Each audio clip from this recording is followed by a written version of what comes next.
जय श्री कृष्ण मित्रों, जय जय श्री सीताराम। आइए, स्वागत है सभी दर्शकों का हमारे YouTube चैनल में। सभी दर्शकों से मेरी तरफ से जय श्री कृष्ण, जय जय श्री सीताराम। दोस्तों, आज आप लोगों के समक्ष में मैं ये बताने के लिए जा रहा हूं कि माता सीता की अग्नि परीक्षा कैसे ली गई। एक रात्रि विश्राम करने के पश्चात श्री रामचंद्र जी ने विभीषण को बुलाकर कहा, हे लंकेश, मेरा वनवास का समय पूरा होने को है। अब मेरा मन भरत से मिलने के लिए उद्विग्न हो रहा है। वे मुझे स्मरण करके दुखी हो रहे होंगे, इसलिए तुम ऐसा प्रबंध करो कि हम शीघ्र अयोध्या पहुंच जाएं। यह सुनकर विभीषण ने कहा, हे प्रभु, आप चिंता ना करें, मैं एक ही दिन में आपको अयोध्यापुरी पहुंचा दूंगा। वैसे मेरी इच्छा यह थी कि आप कुछ दिन यहाँ रुककर मेरा आतिथ्य स्वीकार करते।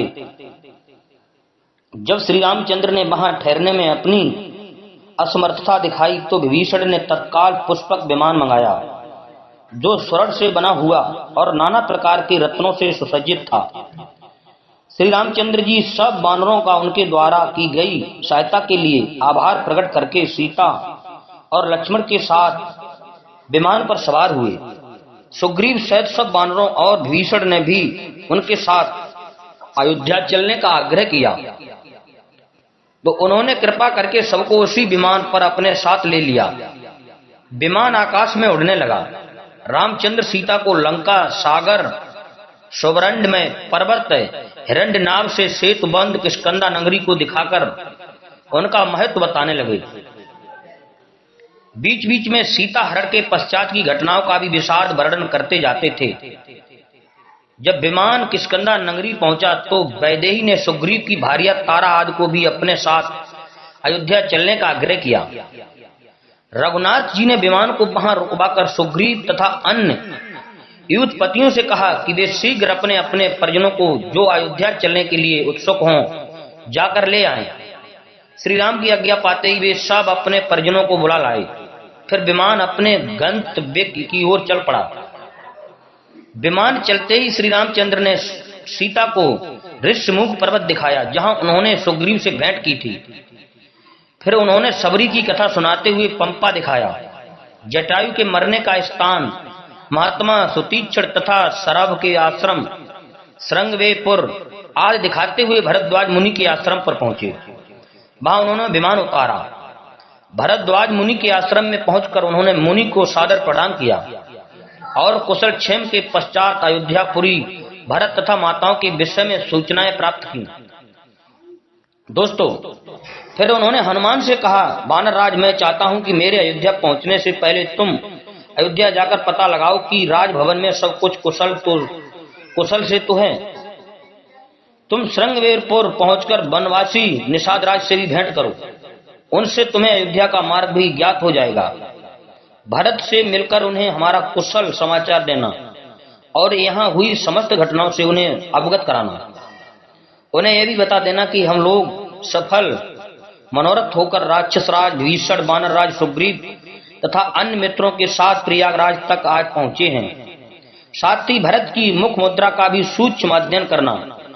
यदि उन्हें हमारा आगमन अरुचिकर प्रतीत हो तो मुझे सूचित करना। ऐसी दशा में हम अयोध्या से दूर रहकर तपस्वी जीवन व्यतीत करेंगे। तुम शीघ्र जाकर उन्हें सब बातों की सूचना दो। मित्रों, प्रभु की आज्ञा पाकर हनुमान मनुष्य का रूप धारण कर तीव्र गति से अयोध्या की ओर चल पड़े। पहले वे गंगा और यमुना के संगम को पार कर श्रृंगवेरपुर पहुंचे और वहीं निषाद राज गु से मिले। उन्हें श्री राम का कुशल समाचार देकर वे परशुराम तीर्थ, बालकिनी नदी, बर्थी, गोमती आदि नदियों को पार करते हुए नंदीग्राम जा पहुंचे। अयोध्या से 1 कोस की दूरी पर उन्होंने चीर वस्त्र, काला मृगचर्म धारण किए हुए दुर्बल भरत को देखा। वे तपस्या रत ब्रह्म ऋषि के सदृश दिखाई दे रहे थे। भरत जी के पास पहुंचकर पवन पुत्र हनुमान ने दोनों हाथ जोड़कर उनसे निवेदन किया, देव, श्री रघुनाथ जी ने आपको अपना कुशल समाचार कहलाया है और आपका कुशल समाचार पूछा है। आप इस अत्यंत दारुण शोक का परित्याग करें, आप शीघ्र ही श्री राम से मिलेंगे। दोस्तों, ये समाचार सुनकर भरत का हृदय हर्ष से भर उठा उन्होंने बड़े उत्साह से पवन पुत्र को प्रेम पूर्वक अपने हृदय से लगा लिया और बोले, भैया तुमने जो मुझे यह प्रिय संवाद सुनाया है, इसके बदले में मैं तुम्हें क्या दूं? मुझे कोई ऐसी वस्तु दिखाई नहीं देती जो तुम्हारी इस शुभ सूचना का उचित उपहार हो सके।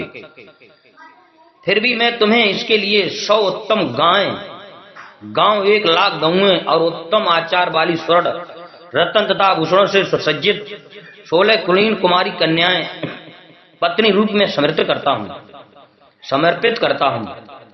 फिर बोले, सौम्य मुझे ये बताओ कि श्री रघुनाथ जी का और वानरों का मेल मिलाप कैसे हुआ? भरत के इस प्रश्न के उत्तर में श्री हनुमान ने श्री राम के वनवास से लेकर दंडकारण्य में प्रवेश करके विराट को मारने, सर्वभंग मुनि के स्वर्ग सिधारने, खरदूषण तथा त्रिसरा को मारने, सीताहरण, गिद्धराज जटायु की मृत सीता की खोज करते हुए सुग्रीव से भेंट होने का विवरण सुनाकर उन्होंने सीता की खोज करने, सागर पर पुल बांधने तथा सब परिवार रावण को मारकर वैदेही को मुक्त कराने तक का वृतांत सुना डाला। यह भी बता दिया कि अब श्री रामचंद्र जी पुष्पक विमान से अयोध्या आए। जय श्री कृष्ण मित्रों, जय जय श्री सीताराम। हमारे चैनल को सब्सक्राइब करें, लाइक करें और भी ज्ञानवर्धक वीडियो इसी प्रकार सुनते रहें, पाते रहें। हमारे चैनल को सब्सक्राइब करें, लाइक करें। जय श्री कृष्ण, जय जय श्री सीताराम।